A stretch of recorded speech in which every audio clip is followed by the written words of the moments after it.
સુરત શહેરના ઉધના વિસ્તારમાં આવેલા રઘુપતિ ફેશન નામના ખાતામાં 11.85 લાખ રૂપિયાની ચોરીનો બનાવ કોઈ ફિલ્મી સ્ક્રિપ્ટથી ઓછો નથી।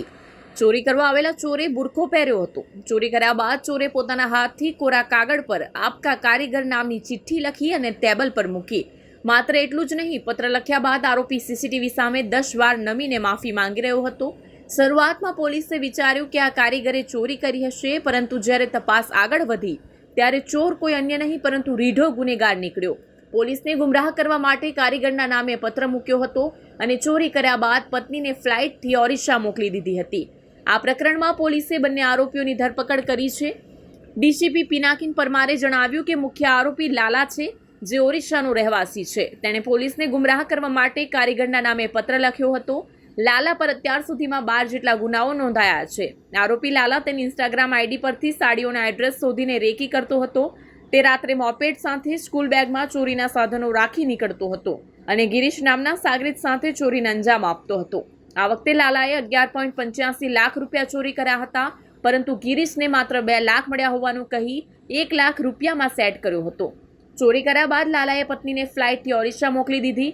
તે પણ ઓરિસ્સા નાસી જવાનું હતું, પરંતુ પોલીસે સમયસર ધરપકડ કરી હતી। તારીખ 9-10ની રાત્રિ દરમિયાન ઉધના પોલીસ સ્ટેશન વિસ્તારની અંદર BRC લક્ષ્મીનારાયણ ઇન્ડસ્ટ્રીયલનો એક ખાતું છે, જેમાં રઘુપતિ ફેશન નામની એક દુકાનની અંદર રાત્રે ગરફોડનો બનાવ બનેલો હતો, જેમાં ડ્રોવરની અંદરથી 11,85,000ની ચોરી થયેલી હતી।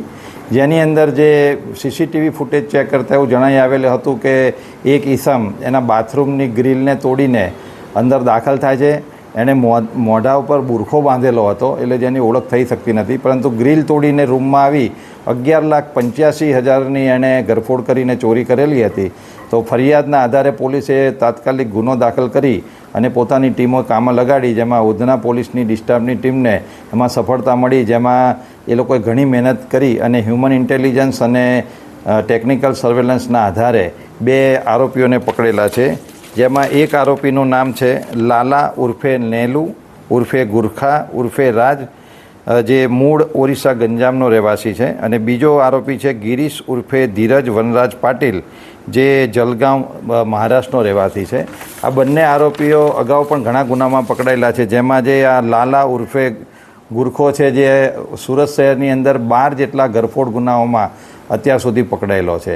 આ લોકોને જ્યારે ધરપકડ કરવામાં આવી તેમાં જે લાલા પાસેથી 5,08,000નો મુદ્દામાલ અને બીજો આરોપી છે ગિરીશ પાટીલ, એની પાસેથી 5 લાખ, એમ કુલ 10,08,000નો મુદ્દામાલ પોલીસે રિકવર કરેલો છે। અત્યારે હાલ આરોપીઓ પોલીસ કસ્ટડીમાં છે, તેમની પૂછપરછ ચાલુ છે અને એ લોકોની ફર્ધર પોલીસ કસ્ટડી રિમાન્ડ મેળવી આ ગુનાની અંદર એવો ભાગીને ક્યાં ગયેલા હતા, તેમને કોણે આશરો આપેલો હતો, એની તલસ્પર્શી તપાસ કરવામાં આવશે અને આ સિવાય એ લોકોએ અન્ય કોઈ જગ્યાએ આવા કોઈ ગુના આચરેલા છે કે નહીં તેની ઊંડાણપૂર્વક તપાસ કરવામાં આવશે।